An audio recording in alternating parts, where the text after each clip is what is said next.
Hello everyone, and welcome to Pyanodons Mods. This is Otaku Showboat, and today we are going to be discussing chemical science, aka blue science, yet again. If you have been enjoying the tutorial series thus far, please be sure to do all of the social and engagement stuff below the video. You can, of course, follow me on Twitch at twitch.tv/OtakuShowboat, support Pyanodon's Mods development at patreon.com/Pyanodon, and myself at patreon.com/OtakuShowboat if you are so inclined and able. So, we've already discussed in previous videos essentially all of the things involved in making chemical science, for the exception of stainless steel. So, to start off, I have a completely separate video discussing the process of making optical fiber, but just for the sake of completeness, the optical fiber is a long processing chain to get down. You'll likely also, well, you do also need it to get into Pi science previous to this. You need it to get into the Circuit 2's complex circuit boards, as well as to get into neuroprocessors. It gets used pretty ubiquitously at this phase of the game with Pi Alien Life.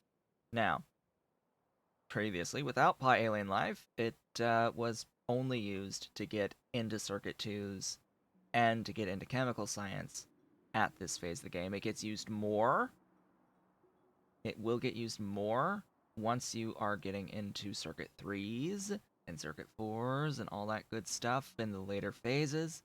So keep all of that in mind as you are going in and designing your setups for optical fiber, as well as all the stuff to feed them. It's going to take a lot of resources, especially if you are planning around a production goal of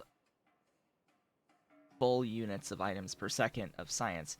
Here we have 1 item per second as an example, and is what I built towards in my Paidu Valley series. So that's a lot. That's a lot of stuff to keep in mind. Nextlit is just Nextlit. I have a video discussing how you can get Nextlit through the various processing chains for Nextlit. I covered good alien samples on the Pi Science video. So if you want to see everything involved in getting into Pi Science, which is all of this beautiful DNA polymerase, the good samples, biosamples, primers, formamide, I go over this in the Pi Science video. Actually, that's the one. The previous science, the Pi Science, is where I go over good alien samples. That's the first main consumption point for these. The first time you will be consuming good alien samples would be Pi Science, because I am going to assume that you're going into Pi Science before setting up the actual chemical science chain. It is a lot easier and intended to do Pi Science first, so do keep that in mind. Rubber is just rubber. At this phase of the game, you should absolutely be doing the the salt plus styrene recipe here, the one that gives you 10 rubber per latex. That is the one that you should be doing right now. And then, whenever possible, upgrade to the DMS recipe. It replaces all that salt with DMS, and then 1 latex goes into 40 rubber. You get 4 more times the output than that previous recipe, thanks to rubber. For basically the same inputs outside of salt being replaced with DMS, it's really, really good. So be sure to, when you do get access to this, you don't get access to this for a little bit of time, but yeah, and it's a little bit more difficult to get into DMS because that's a product of cadaveric aurum. But yeah, when you get that, that's good. That's like the best. But for the moment, you should have this 10 out per latex that you can do, and that you should do. And then, of course, tinned cable is just tin plus copper cable. That's pretty simple. The main thing here is going to be stainless steel that we have not discussed in detail up to this point. However, you need stainless steel to get circuit 2s. So keep all of this in mind because you need stainless steel to get into the gas processing units. Until that one day may change. That may not change, pretty sure it's intended, but yeah, you need to do stainless steel for gas processing units for your circuit 2s, your complex circuit boards. However, because we haven't covered that in any detail up to this point, let's cover that here now for chemical science. So stainless steel is going to need sand castings, aramid, molten stainless steel, and in this case hot air to increase our output by 25%. This is the basic stainless steel recipe. There are others to get into the molten stainless steel. So we have many options to get into molten stainless steel in here. It's always going to be the same amount to cast, but to get molten, we have options. So there are only, while there's a whole bunch of recipes here, there's really only two, right? There's the molten stainless steel out of all this stuff that I have presented here, and then there's the molten stainless steel out of that, which is the molten. Yes, that is what I'll name these processes. Stainless steel and super steel have upgraded molten processes. I think steel does too. Uh, maybe. Maybe. Molten steel. No, it does not. So stainless steel and molten super steel have these upgraded molten processes, of which stainless steel has one extra step compared to super steel, and you'll see that to do that, you'll have molten steel and molten chromium into plus sulfur into mix 1, copper added to that to make mix 2, then cobalt extract phosphate rocks. You see cobalt extract phosphate rocks, molten nickel, etc. into get the mix 3, and then you have to add a fuel rod Mark 3 and niobium complex. That's replacing that niobium.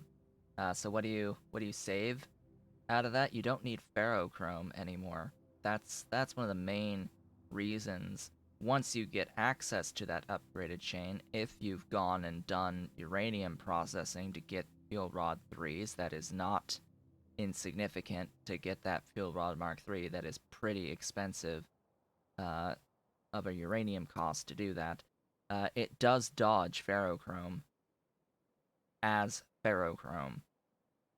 It dodges it as ferrochrome, but you still need to throw molten chromium at it. You see, it's still got a chromium in there, except it's just not as in the form of the ferrochrome. I think I've said that enough times now. Anyway, that's a thing to consider for later. For now, we're looking at the actual solid inputs here to get into our molten stainless steel, and that is copper, sulfur, neo, cobalt extract, ferrochrome, phosphate rocks, nickel plates, as well as the molten steel. I won't really talk about how to get into the molten steel at this point. You should know that it's iron, coke, and oxygen, molten iron, coke, and oxygen, and I have a complete iron processing video to show you how to get into the molten iron. So, from here, you should know, generally speaking, how to get into nearly all this stuff, but for those who don't, cobalt extract is made out of mixed ores plus cyanic acid and pressurized air. I'll leave it up to you how you want to get your cyanic acid. It, yeah, generally speaking, it's going to be urea, but there are technically other options. There is technically one other option, and that is to convert ammonia into cyanic. I would only suggest converting ammonia into cyanic with the methane and coal here if and only if you are getting your ammonia out of the chemical science unlocked recipe to do it out of nitrogen and hydrogen, plus chromium, as your catalyst there. That is the only time I would recommend doing this particular cyanic recipe. Uh, Even though the urea is an option to get into cyanic as your only other option, I still think, because either way you're spending urea, right? If you do ammonia out of urea, then you're also spending methane and coal to get 1-to-1, where you could have just done this out of urea, right?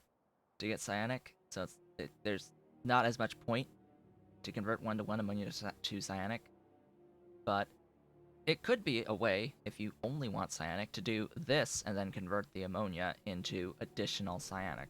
There's an option for you if you want to spend all those resources. I would say to just do the inorganic ammonia recipe and then do this, but you need chemical science to get that, and this is to make chemical science. You can absolutely have that recipe available to you before setting up proper blue science, and that is to use the vat brain recipe, and I will cover that next once we get through this. Now, the mixed ores are going to be copper, rare earth ore, and nickel ore. You need to basically find a spot that has all three of these near each other. That's like the dream there is to have a copper plus nickel plus rare earth nodes right near and next to each other. But otherwise, you can use trains to move stuff around, and it's just yet another thing using additional rare earth ore on top of all the rare earth oxides that you need for everything else in your base. So there you go. Now note that you will likely have already done cobalt extract by this point if you have gone the route of making muckmo, because they will require you to have some artificial blood, and artificial blood is made through this cobalt extract. Cobalt extract will process into a cobalt fluoride and then into like a Flutec PP6 or whatever that goes into as we go on. You have Flutec PP6 into Decalin, or just directly into artificial blood. Yes, that's the one. That's the one. So yeah, it goes, or Decalin plus the fluoride. Yes, that's right. Yeah, that's it. So it's cobalt into cobalt fluoride with rare earth oxides to get into all of that nonsense. And of course the albumin is just like, it's just blood. It's blood. Blood. Just blood. Just blood for albumin. Point being, you did it if you wanted Buckmo, or any of the other things that you could theoretically have at this point that need artificial blood to make the first copies of. Uh, then ferrochrome. Ferrochrome gets used in the uh, resistor 2s, medium power resistors as well. So do keep that in mind. That's your one of the ingredients to get into circuit 2s. So if you have already set up circuit 2s, you already have all this. Like, just frankly, you have all this if you've already done circuit 2s. All of the everything here, including especially aramid, because aramid you've needed to get into optical fiber in the first place, and that needs moly as its main thingy. So like everything here essentially boils down to doing moly phosphate processing as well as rare earth stuff. Moly, rare earth, and phosphates are like the three primary things that block you from getting into circuit 2 production as well as into chemical science, just to be able to unlock all the other things that you need to get into them. So there you go. And then that requires this stuff called TCl, terephthalonyl chloride, and that'll use nichrome. Yay, nichrome and liquid nitrogen, aromatics, all that good stuff. So what is blue science good for? Chemical science, what is it good for? Just to talk about that a little bit. What types of text does it unlocks? Well, it is your next phase of the game, basically. But a lot of really good pi science texts also need chemical science, so it's good to at least talk a little bit about that too. So we've got diamond unlocking, vanadium processing, helium processing. Those are three new types of resource processing chains that are unlocked at blue science level. You can, of course, get your electric engine units. You can get your upgraded robots.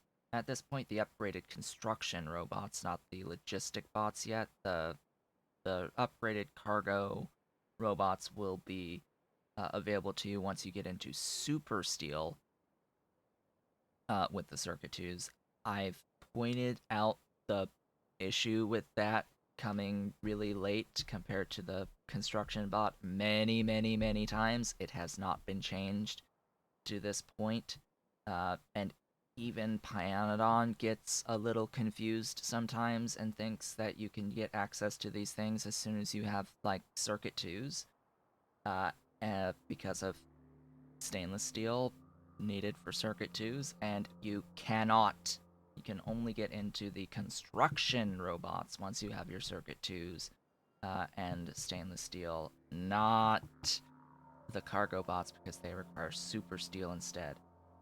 Let's see, you get the logistic warehouses. You get, of course, one of the most important things, which is going to be the inorganic ammonia recipe unlocked somewhere in here.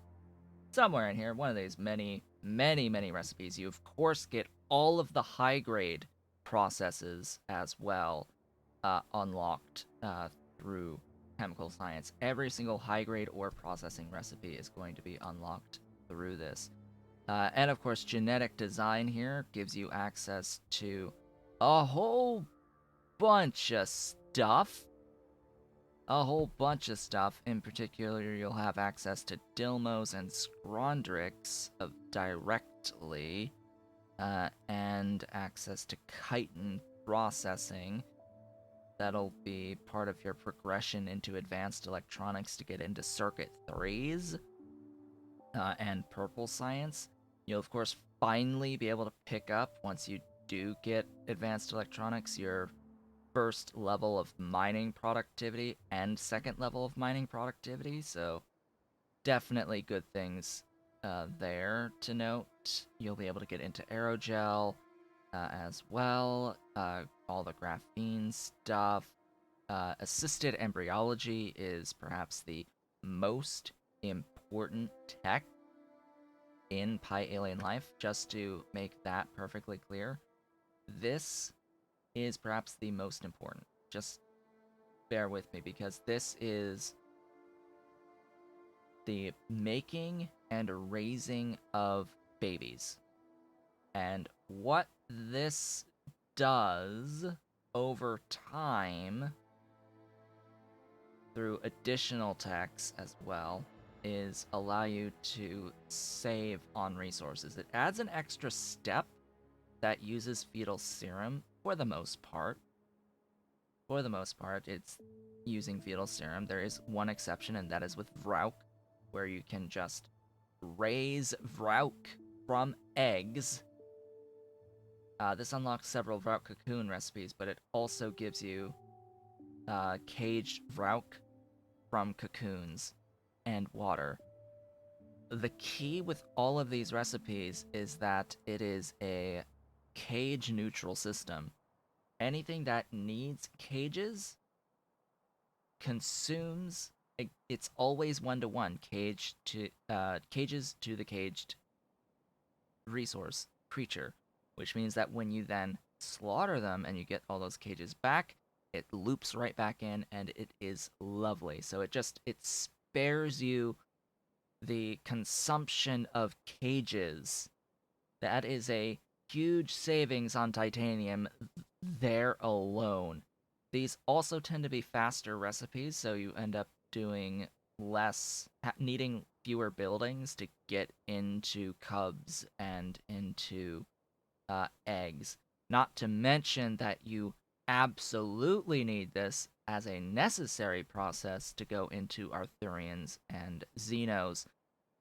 You only really need Xenos for like one thing, for utility science, and that's it. That's the only necessary thing for Xenos. But Arthurians are like the brain factories. They default at 2 brains, and then there are techs that will upgrade at purple science, the amount of brains and everything else that you get. Purple science is really good at improving the outputs of all of your alien life stuff. It's a really good thing to try to blitz into as quickly as possible. Uh, in addition to all the other stuff it unlocks, like beacons. Beacons are good. I like my bacon. But this is chemical science. This is our discussion about chemical science, not any of that nonsense. Yeah, so we've got lots of things. We've got the pharmacogenomics as well that unlocks. The you can get the vat brain recipe for utility science here. Not like you'll ever really be able to do it. Not like you'll really be able to do it. This is the one that unlocks the actual uh, production science recipe, purple science recipe. Let's see. We've got lots and lots of things. Lots of things. Like the game just completely opens up at blue science, and this is why I want to point out that vat brain biocomputing is really nifty. Because there's a lot of uh, quality of life stuff as well that gets unlocked at blue science that you would really like, as well as some all of the high grade processes for those who want to vastly improve the efficiency of the conversion of ore into plates, and all of the the two primary useful fluid recipes that I always go on and on about, which is the ammonia from nitrogen, hydrogen, chromium recipe. That's a blue science, as well as the stripped distillates cumene recipe. That is really important as well to dodge a phosphoric acid demand. So, because of that, it's really useful to get into that brain biocomputing as early as possible. And good news, that brain biocomputing is as early as silver. It's as early as setting up silver. Like, the moment you get into green science, you can blitz into silver and set up just Aug's guts and brains and have a trickle of chemical science. And that trickle, because the green science phase of the game and green plus pi science phase of the game is so long, it takes so long to get into your actual blue science that, yeah, even with a trickle, you're going to end up with like all the blue text before you even get the actual blue science. It's a little sad, but I can almost guarantee you that you will not have all of the pi science and blue science texts yet. The combined pi plus blue, because yeah, you're going to not have as much time between actual pi science production and the real blue science production to get all those texts. It's going to be incredibly slow, and you're going to absolutely want to get into this to speed up that process, in particular, to get into the assisted embryology tech. Good luck. Good luck getting into that with just vat brain blue science to go with your pi science production. There is no vat brain pi science, by the way, so you have to set that up, and this is the next logical step to do and get through. By the time you have Circuit 2s, you have this anyway, and you need to get Circuit 2s if you ever want to improve the quality of your buildings and improve the quality of your robots over time. So there you go. With that, folks, I think we have talked about this for long enough. I would like to thank you all for watching. This has been Otaku Showboat. If you have enjoyed today's video covering the chemical science packs, please be sure to do all of the social and engagement stuff below the video. You can, of course, Follow me on Twitch at twitch.tv/Otaku Showboat. Support Pyanodon's mods development at patreon.com/Pyanodon and myself at patreon.com/Otaku Showboat if you are so inclined and able. I will see you all on the next one.